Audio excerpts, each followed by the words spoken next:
Chapter 3: How to Deal with Pain. In sitting meditation, after a while, pain and tingling sensations usually appear. These sensations include itching, feeling stuffy, tension, and feelings of lightness and heaviness in some parts of the body. All these sensations are considered as meditation objects, Vedana. Today, we shall discuss how we should deal with them. Vedana. Pain is a kind of Vedana, feeling or sensation. However, there are different types of feeling: pleasant, unpleasant, and neutral.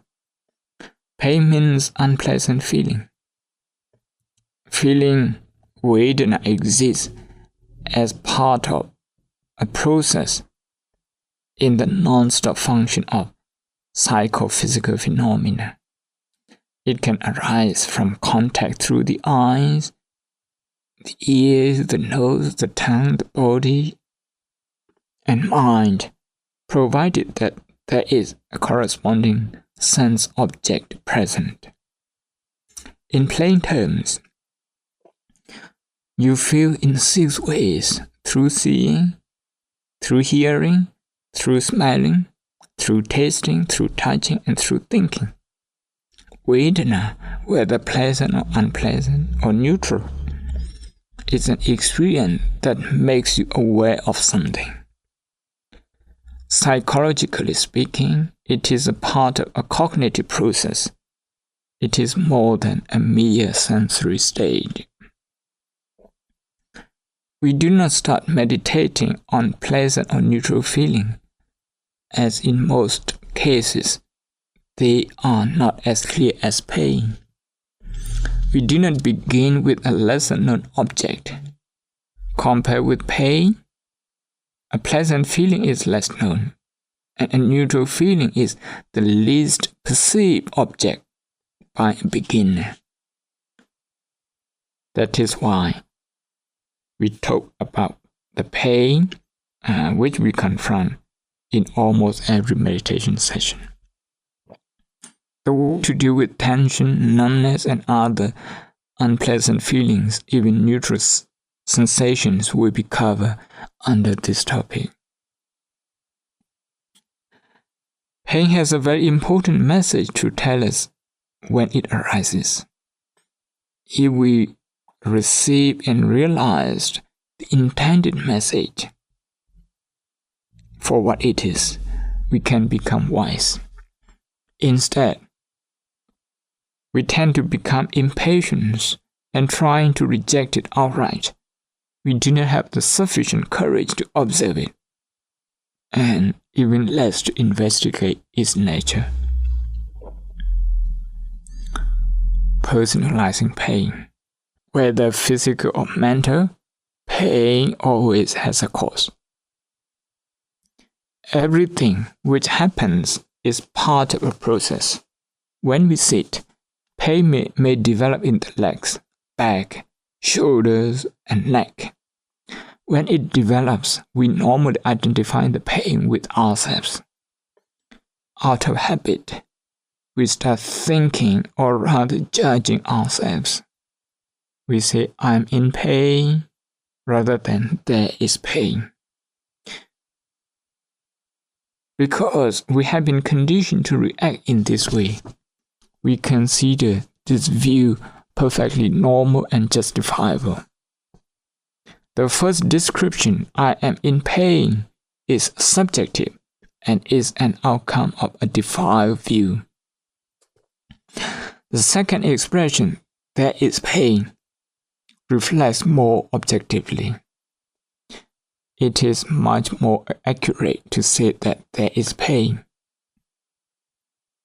There is no self with which to identify the pain.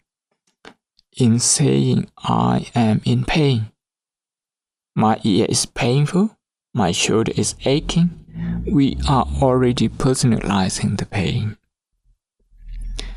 Last November, there was a conference on how to deal with pain held at the North London Hospice, I was invited to present a short paper. In that paper, I stated that pain increases when one identifies the pain with ourselves. People there could not understand this view. Someone said that pain was a personal experience. When I feel pain, they said, you do not feel it. It's personal. Yes, from an experiential point of view, it's personal. I have a gastric problem and I feel pain. You do not. It's personal to me in that sense.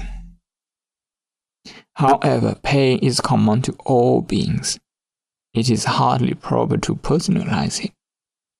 In the same way, human rights belong to all, and we cannot identify them as belonging to one particular person or group.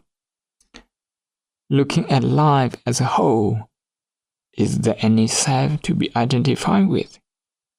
Identity is something created in the mind through perception. It is the way we perceive ourselves and things around us. Such perception itself changes and is therefore contradictory to the notion of a permanent self. The non-self has to be realized to detach ourselves from pain. The 5 aggregates. The Buddha analyzed life into 2 phenomena, physical and mental. Just these 2, the physical state, which has no ability to feel or experience, and the mental state, which does. When you analyze yourself from top to toe, these are the only 2 states that exist. This may be further subdivided into 5 aggregates, with mental phenomena split into 4, namely feeling, perception, consciousness, and other associates.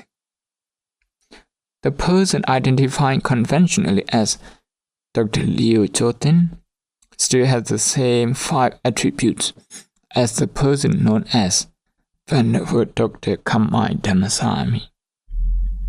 This similarity will become clearer when we discuss the meditation technique on the impersonality of the body tomorrow. What this means is that a feeling arises from a cause, and when the cause disappears, the feeling vanishes. Pain arises because we sit for a long time, or stand for a long time, or because the circulation is impaired. There is a cause. The existence of physical and mental phenomena leads to the existence of pain. It comes as a package. That is why we say khanda aggregate, which means an aggregate indicating things that work in a group. From this package, you may wish to leave out the pain. You may want to pick and choose, wishing to have only pleasant feeling. This is against nature. There are different types of pain caused by various reasons, such as excessive work, mental pressure, injury, and even karma. The Buddha said in the Udana Pali that going through pain mindfully, with the help of insight meditation, burns away some bad karma. Development of self and ego. We create self out of the 5 aggregates.